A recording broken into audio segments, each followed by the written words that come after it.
तो आम आदमी पार्टी को राज्यसभा में बड़ा झटका लगा है। पार्टी से अलग हुए 7 बागी सांसदों को अब औपचारिक तौर पर बीजेपी में शामिल होने की मंजूरी मिल गई है। राज्यसभा सचिवालय ने सभी 7 सांसदों को भाजपा सांसदों की सूची में दर्ज कर लिया है और इसके साथ ही उच्च सदन में बीजेपी की संख्या बढ़कर के अब 113 हो गई है, जिससे कि सियासी समीकरण पूरी तरीके से बदल गए हैं।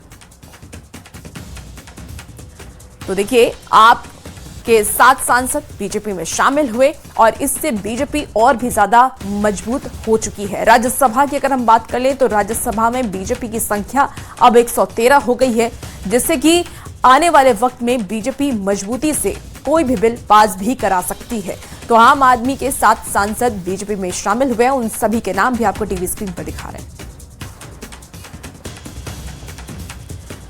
राघव चड्ढा ने एक नया वीडियो भी जारी कर आम आदमी पार्टी और केजरीवाल पर बड़ा हमला बोला है। उन्होंने कहा है कि आपके अंदर काम करने का माहौल अब टॉक्सिक हो चुका है। साथ ही उन्होंने आरोप यह भी लगाया है कि अब पार्टी में सांसदों को खुलकर बोलने और काम करने की आजादी नहीं है, उन्हें रोका जाता है।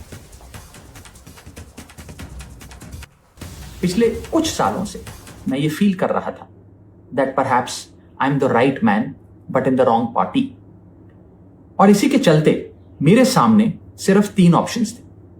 पहला ऑप्शन कि मैं पॉलिटिक्स ही छोड़ दूं, दूसरा ऑप्शन कि मैं इसी पार्टी में रहूं और चीजें ठीक करने की कोशिश करूं, जो कि हुआ नहीं, और तीसरा ऑप्शन कि मैं अपनी एनर्जी और एक्सपीरियंस लेकर पॉजिटिव पॉलिटिक्स करूं, एक और प्लेटफॉर्म के साथ, एक और पॉलिटिकल पार्टी के साथ जुड़कर सकारात्मक राजनीति करूं। एक आदमी गलत हो सकता है, 2 आदमी गलत हो सकते हैं, लेकिन 7 लोग गलत नहीं हो सकते।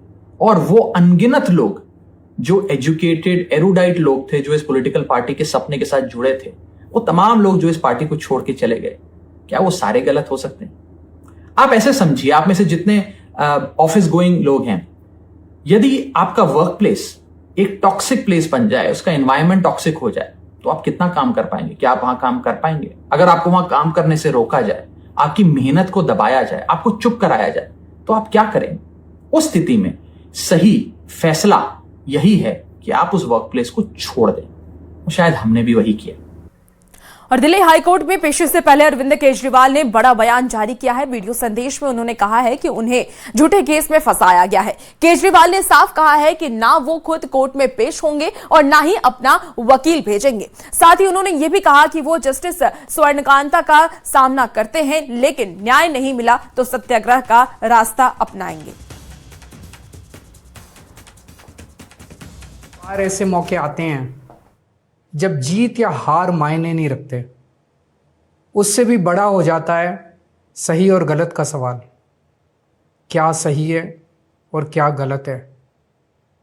ऐसे समय में हमें ये तय करना होता है कि हम मुश्किल रास्ता चुनेंगे या आसान रास्ता। आज मैं भी एक ऐसे मोड़ पे खड़ा हूँ। आप सब जानते हैं कि मुझे एक झूठे केस में फंसाया गया, मुझे जेल भेज दिया गया, एक चुनी हुई सरकार को गलत तरीके से गिरा दिया गया, हमें कई महीने जेल में रखा, पर आखिरकार सच की जीत हुई। 27 फरवरी को अदालत ने मुझे पूरी तरह निर्दोष घोषित कर दिया। कोर्ट ने कहा केजरीवाल निर्दोष है, केजरीवाल ने कोई भ्रष्टाचार नहीं किया।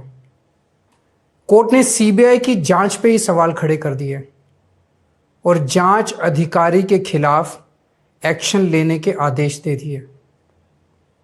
लेकिन सच का रास्ता आसान नहीं होता।